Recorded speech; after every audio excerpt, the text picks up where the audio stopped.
কেমন আছেন আপনারা সবাই? আশা করি সবাই ভালো আছেন। আজকে যাচ্ছি হচ্ছে আমি একটা বিড়াল নিয়ে আসতে, তো আপনাদের সাথে শেয়ার করব। তো আমি কি কালার একটা বিড়াল নিচ্ছি সেটা আপনাদেরকে বলবো।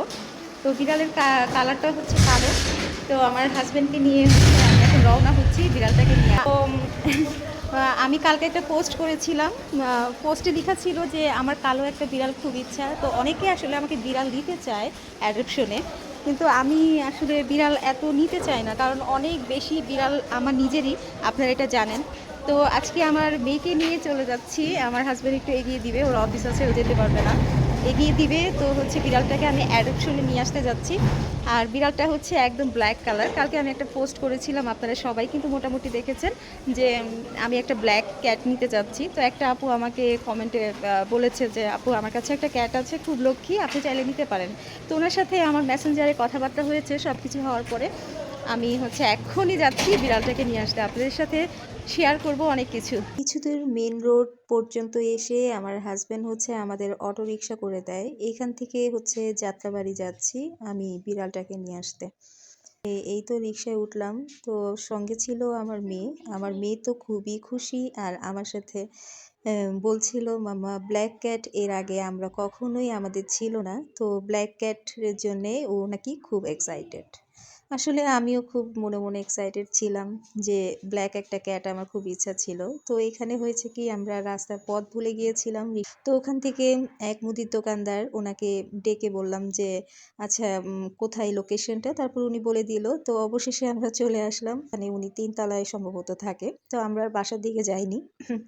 এখান থেকে এসে আপুকে হচ্ছে ওখানে দাঁড়িয়ে ফোন দিয়েছিলাম যে আপু আমরা তো এই লোকেশনে চলে আসছি। যেতে বেশি একটা টাইম লাগে নাই, আধা ঘন্টার মতো লেগেছে রিক্সায় যেতে। তো এত দ্রুত চলে আসবো এটা আমিও ভাবতে পারিনি। আপু বলছিল আপু এত দ্রুত চলে আসবেন, যাক ভালো হয়েছে। যে কাহিনীটা হয়েছে, মানে আমি যে রিক্সায় ছিলাম ওই রিক্সাটা হচ্ছে ভুলে গেছিল জায়গাটা। তো আমরা অনেক জায়গায় ঘুরে তারপরে হচ্ছে সবাইকে জিজ্ঞেস করতে করতে দেন হচ্ছে ফাইনালি আমি লোকেশনে পৌঁছে গেছি। এই যে আপু লোকেশন দিয়েছে আসিয়া টাওয়ার। তো যে বাবুটা নিয়ে বের হয়ে গেছে, আমি আর বাসায় যাব না, এখান থেকে নিয়ে চলে যাব। তো দেখা হচ্ছে কিছুক্ষণ পর।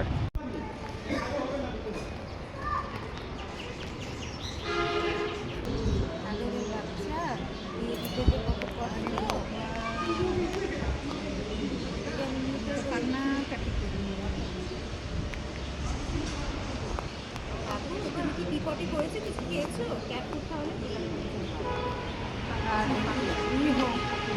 গরমটাও কম,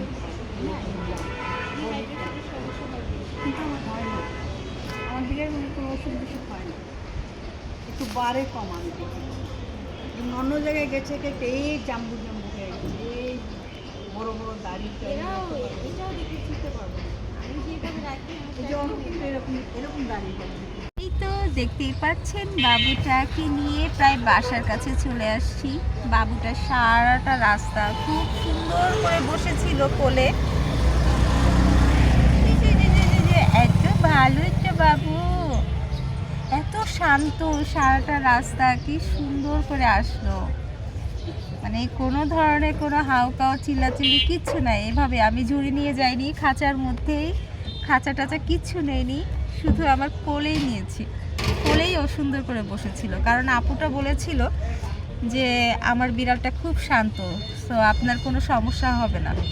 তো আমি সেই আন্দাজ করে আমি খাঁচা নিই নাই, আমি হচ্ছে এই শুধু বেলটা নিয়েছিলাম। বেলটা নিয়েছি, এই বেলটা দিয়ে শুধু ওকে বেঁধে নিয়েছি, বেঁধে দেন হচ্ছে ওকে সারা রাস্তা এইভাবেই নিয়ে আসছি। তো আপুটার খুব মন খারাপ হয়ে গেছিলো ওকে দেওয়ার সময়।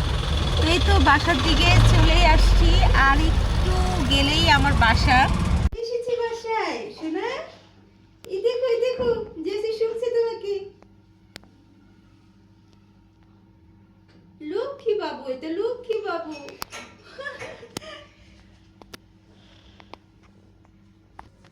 আমাদের জেসি ওকে খুব আদর করবে। এইটা তো ঠিক না, এমন করছো কেন? ও কিছু বলে, ও তোমাকে কিছু করলো? ও তোমাকে তো কিছুই বলেনি। শোনো বাবু, এই যে বাবা, বেলটা খুলে দি, বেলটা খুলে দি বাবা। তো বাবুটাকে এই যে বাসায় নিয়ে আসলাম। আলহামদুলিল্লাহ বাচ্চাটা অনেক ভালো, ওর গ্রোথ অনেক কম, শুধু ওকে ক্যাট ফুড খাইয়েছে। আর আপনারা জানেন আমার বিড়ালদেরকে আমি এত ক্যাট ফুড দিই না। তো মাছ মাংস সলিড খাবে, গ্রোথ বেড়ে যাবে ইনশাল্লাহ, আর কোনো সমস্যা হবে না। বাচ্চাটাকে দেখতে পাচ্ছেন, আসলে ভিডিওতে মনে হচ্ছে অনেক বড় বা অনেক হচ্ছে হেলদি হয়তো, কিন্তু না, ও এতটা হেলদি না, অনেক শুকনা। আমার জ্যাসি পুচকুর ওজন মাশাআল্লাহ ওর থেকে অনেক ভালো। তো এই তো বাবুটা। আল্লাহ হাফেজ, সবাই ভালো থাকবেন। ভিডিওটি ভালো লাগলে লাইক কমেন্ট শেয়ার করে পাশে থাকবেন। আল্লাহ হাফেজ।